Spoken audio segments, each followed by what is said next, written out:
I assemble the smartest people I can think of or reach out to carry that conversation, and that's exactly what I've done today. Please give my panel a round of applause. Welcome. Okay guys, Jay Martin here, investor and CEO of Cambridge House. And I'm joined right now by two members from the Torq Resources team. We've got Shawn Wallace, the executive chair, and Michael Henrichsen, the chief geologist. Gentlemen, thank you both for joining me today. Thanks for having us, Jay. Yeah, thank you.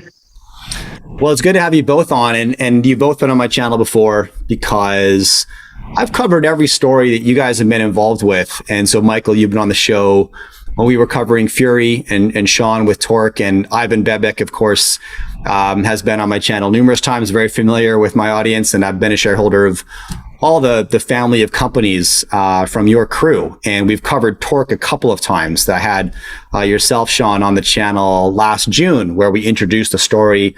Essentially, I shared with my audience why I'm an investor, why it caught my attention, where I saw the value. I never tell people what to buy, but I'm happy to tell people why I did. And then I was able to catch up with Michael Kosowan in September. And he's your president and CEO. My audience knows him from his time at Sprott. And that was a fun conversation because we got to share notes on lessons we've taken from Rick Rule over the years, somebody who spent a bit of time mentoring each of us. So that was super fun. Now, I want to get into the Torq story. You know, we're talking copper, gold in Chile. Before we get into that, you know, we're getting, as usual, a ton of inquiries and questions from my audience about, you know, what's occurring in the copper sector. What are the experts saying? And so, Shawn, I'd love to chuck it to you right now. Are there any headlines, narratives that are stealing your attention right now in the copper sector? Well, you know, what really stands out to me, Jay, is that I'm hearing about it everywhere. People that, you know, in my personal life or even in my professional life, everyone seems to have a take on copper, which is a sign, frankly, is that is sort of permeating outside our mining industry to everybody's sort of stream of consciousness in the world.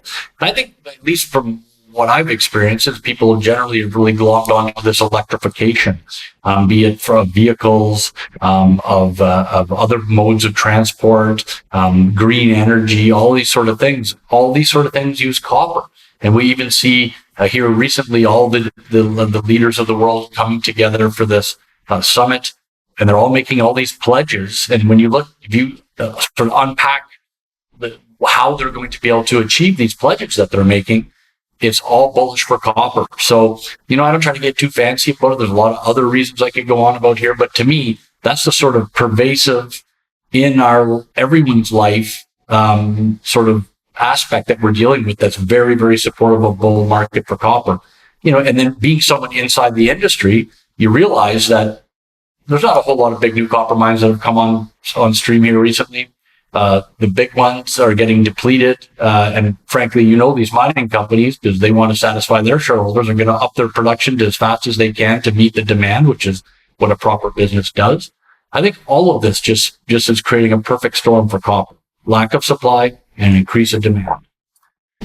Yeah, I echo that. And, you know, we talk about it on the channel a lot. And one thing we talk about on this channel, every interview, is in the junior resource sector, the importance, and from my perspective, of qualifying a company with people over everything, every single time. And, you know, you can get away with some minor mistakes in the gold sector and even in the silver sector. But, you know, I don't see that story at all in the copper industry because, you know, your strategy has to be so much more fine-tuned than that of a gold company because your exit strategies are so much more complex. I'm talking about the capital requirements and the time to take a deposit to production. And so, you know, if you can afford to be a bit more lenient with your people in the gold sector, you can't in the copper sector. That's my thoughts. And so I prefer to stick with people that I know.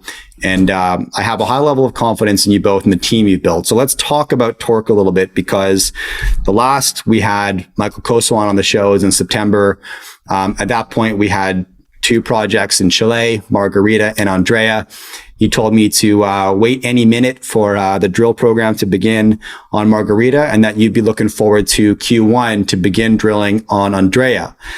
But between then and now, there's been another announcement, and this is the acquisition of Santa Cecilia, who, Michael, you told me right before we hit record, this is the whole reason you guys went to Chile. So could you please catch my audience up on Santa Cecilia and what's occurred?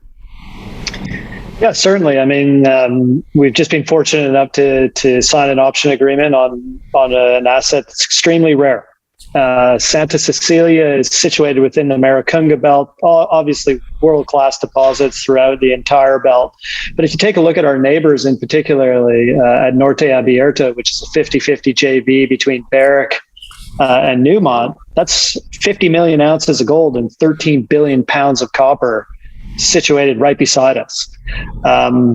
That in and of itself as an address is incredible. What's even more incredible is the level of exploration that's being performed. Ultimately, I would say, this project is really frozen in time to 1990. There was a major company in there from 1988 to 1990. They had made the initial discoveries, demonstrated pervasive gold and gold-silver epithermal mineralization, and even got into an underlying porphyry, just clipped it. And then they stopped. It was remote back then. Gold prices were different. So there were other things for them to do. These owners held this project, and then for 20 years, it basically sat dormant. They drilled a couple of holes underneath of the epithermal mineralization, and lo and behold, we're talking about 925 meter intercepts, 0.45 copper equivalent, situated right underneath the oxide gold. Unbelievable start. Discovery has been made. The way I view this is, well, how big does it get, and what's the grade going to be? What an enviable position to be in, starting on a project. So that's my high level summary of Santa Cecilia. And what can you hint at there when you ask the question, how big can this be? What could the grade be? What can you share with us at this moment?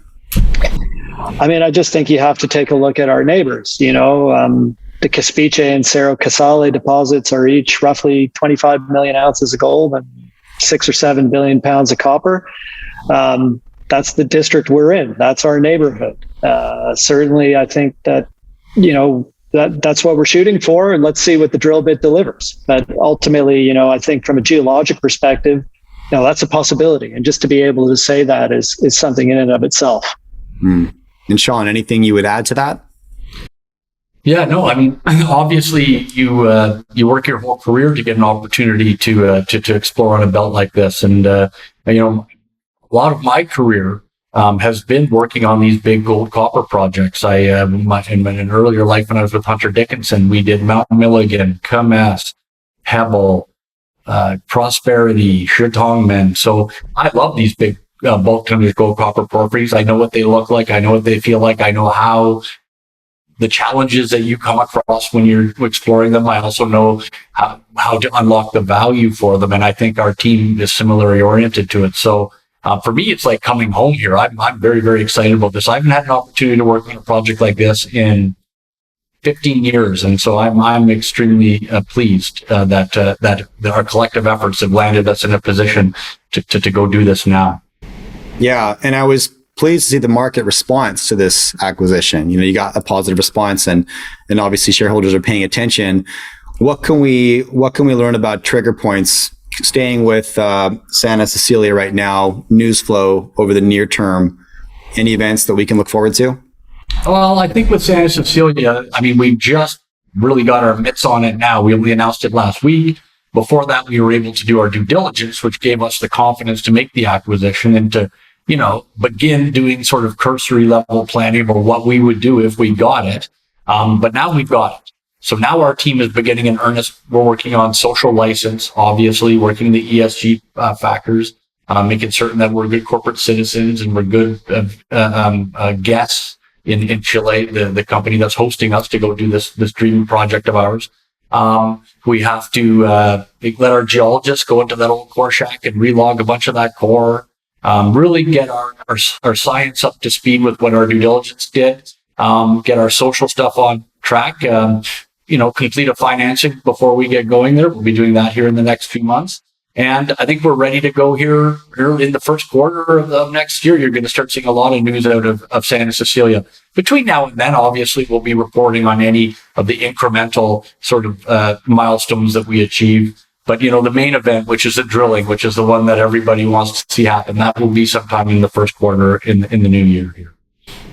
Okay, got that. So we can look forward to that. Now let's pivot to Margarita. Right now, drills are spinning. Is that correct?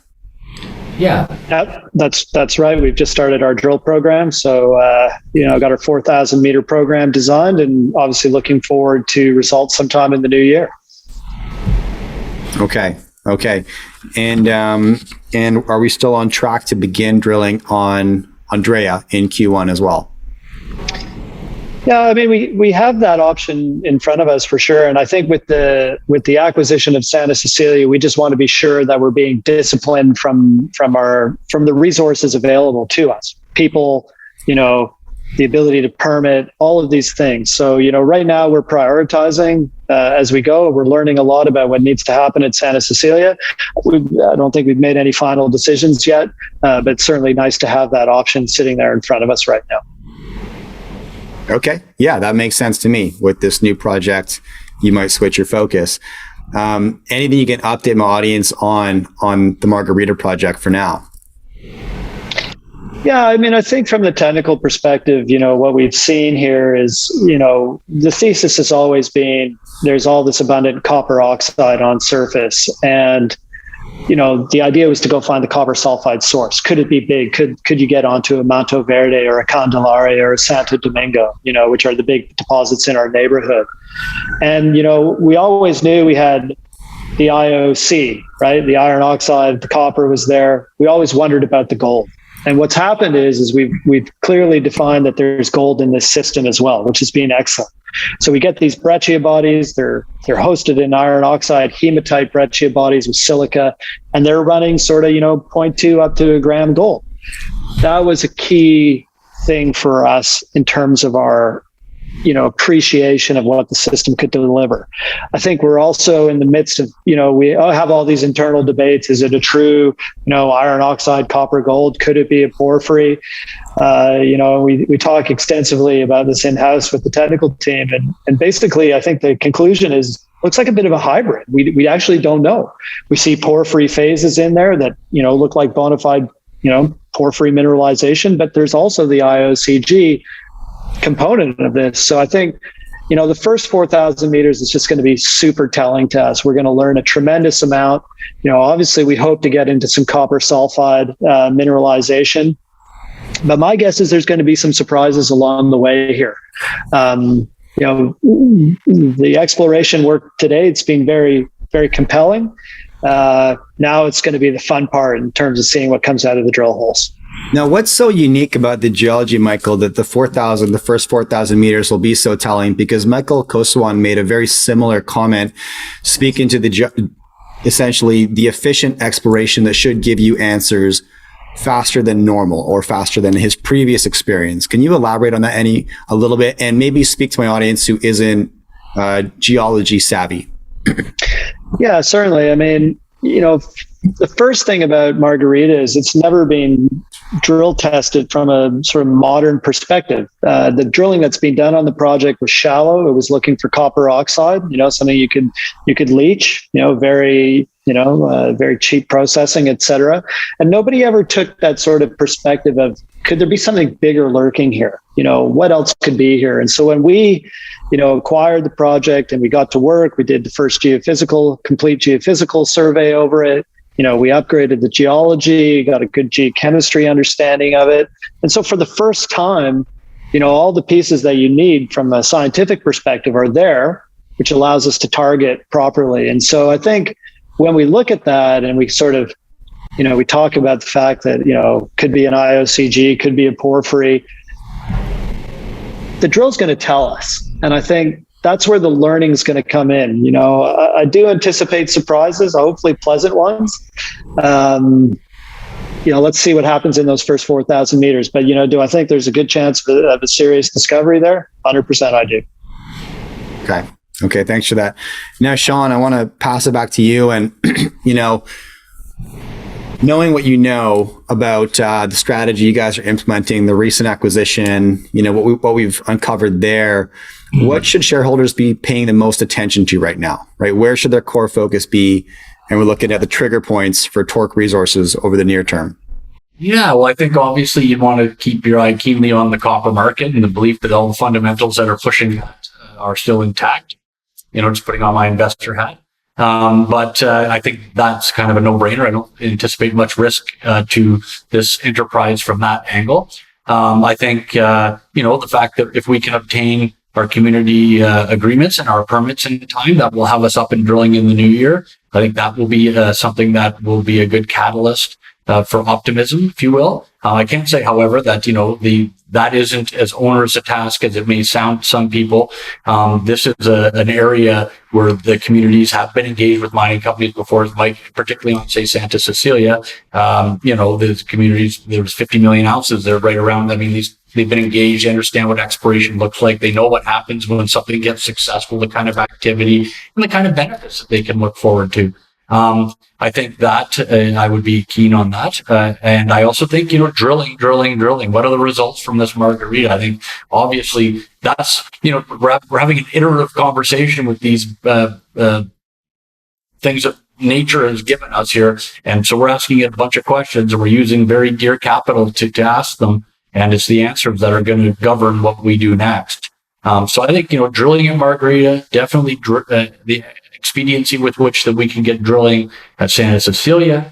I think those are the two factors that are going to have the largest impact on the value creation prospect for us here at Torq. Yeah, and I want to emphasize, when you say drilling, what that means, if someone's watching this and they're not super experienced or versed in the resource sector, what I like about this team right here is they have a track record of raising money and putting that money to work in the ground. And that may sound like an obvious course of business, but it often is not. And you'll find a lot of those dollars trickle up to G&A and more frivolous expenses. And this is a team that does not do that and has a track record of putting their money where their mouth is and getting to work on the projects they acquire. So that's why you guys are on the show. That's why you're back on the show. And, I harp it all day long. It's all about the people in this business. That's what it is. If you don't have time to be a geologist, you don't have time to get into all the technical details. What you can do is verify resumes and verify the characters that are driving the business. Because we're investing in these businesses. We're investing in the judgment and the decision-making of a very small number of people. And we're betting they're going to surround themselves with other great people. We're betting they're going to have a plan C when plan A and B get compromised if they do. And then the energy and resilience to hunt that plan C down. And that's what I see with this team. So I want to thank you both for coming back on the show. And we've got a lot to look forward to on the Torq front. So we'll probably do this again in a few months to get caught up again. But Michael, Shawn, I appreciate your time. Thanks so much for coming back on. That's fantastic. Thank you very much. Yeah, thank you. Okay, guys, 3 last things. First, if you enjoy my interviews and would like a bit more, you can subscribe to my Friday newsletter. It's free, and the comment to subscribe is right beneath this video in that pinned comment. In this newsletter, I share my key lessons learned, takeaways, and any actions that I might be taking in the market as a consequence of what I've learned on the show. Second, when I started a YouTube channel, I never anticipated generating any advertising revenue, but coincidentally, I do now, which is awesome. And so what I've decided to do is donate this to an organization that is very close to my heart called Zero Ceiling.